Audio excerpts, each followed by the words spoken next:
What's up, you goons? This past weekend was World of Supercross Australia, the only country to lose a war against birds, which is genuinely embarrassing as a country. It's the home of the country of Jet Lawrence's brother, and every middle-aged broho's crush, Chad Reed. You have to be over the age of 27 to get that joke, but it is funny. No, next time you see a broho, just bring up Chad Reed. Say you know him. The World Supercross Series decided to finally build an actual, almost real-size supercross track instead of a vet track from Argentina.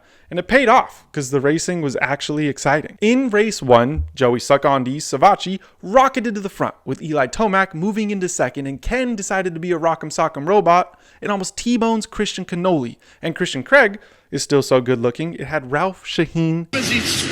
Oh god, ew. And something we never thought we would see, Christian Craig passes Eli Tomac through the whoop section, but unfortunately then slid around like I'm sure some dudes slide into his wife's DMs.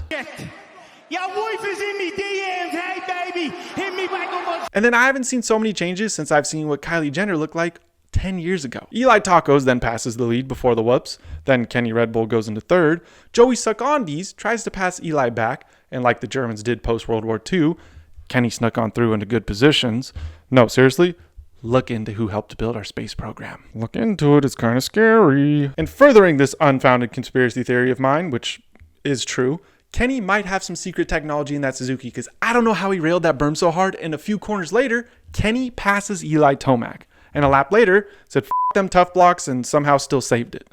Eli Tacos then hits a massive quad. There's no news with that, it's just awesome to see quads. Joey said Suck-on-D's and punts Craig off the track, which is quad lock on quad lock crime. After that, nothing really exciting happens. Kenny goes P1, Eli Tacos P2, and Christian Cannoli P3. Then came race 2, which pissed me off. A French dude named Tixier pulled the whole shot. But then Cooper Wombat tucked those ears and showed the French dude they should be called freedom fries and goes straight into the lead. And Tixier, like the French, just gives up and falls down the order.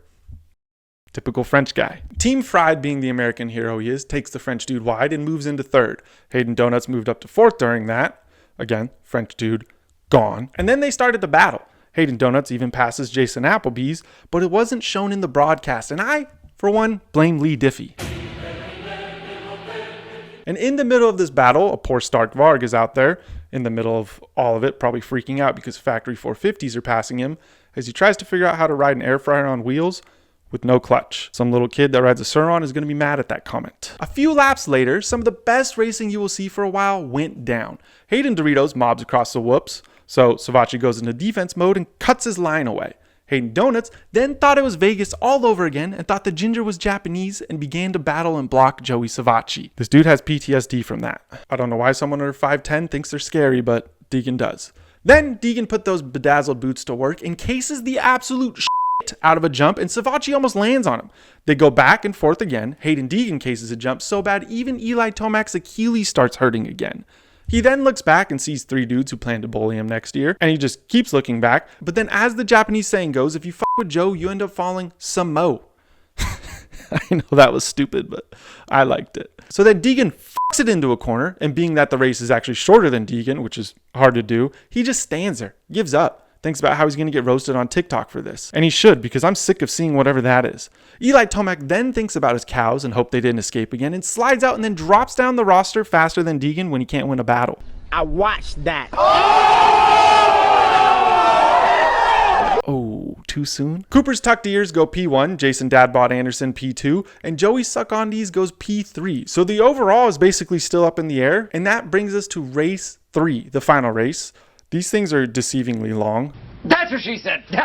And during the start, Hayden Donuts finally downloaded the ability to start on a 450, which put him behind Eli Tacos, who went into the lead. Then, Christian Craig and Haiden Deegan started a battle, which could make Sunday dinner awkward. I don't know if they're still friends. With Craig going into second. Christian Craig and Tomac then battled, with Craig even passing Eli. I genuinely don't know what was going on at this point because Craig went on to pull a bit of a gap on Eli Tomac. Did not think I would say that in 2025, but hell yeah. But then a battle for fourth started. Kenny Red Bull and Joey Savatgy battled while Haiden Donuts then actually passed Eli Tomac. But again, that wasn't shown on the broadcast. And the last final important thing that happened in the race, Kenny Red Bull then moved into second, passing Eli Tomac, who was fading more than his cable clutch probably. Craig goes P1, Deegan P2, and Rockzen P3, which means Rockzen gets the overall, Craig second, and Cooper Wombat P3 for the night, meaning a set of tucked ears would be on the podium. The bro hoes would be happy. I don't know who races the next one because it's all the way in Sweden and A1 is a little over a month away, but regardless, I will see you next week, goons. Oh, and a word from Haiden Doritos. I heard a quote from Kobe Bryant. Follow GTV Sport, you goons, and hit subscribe if you laugh.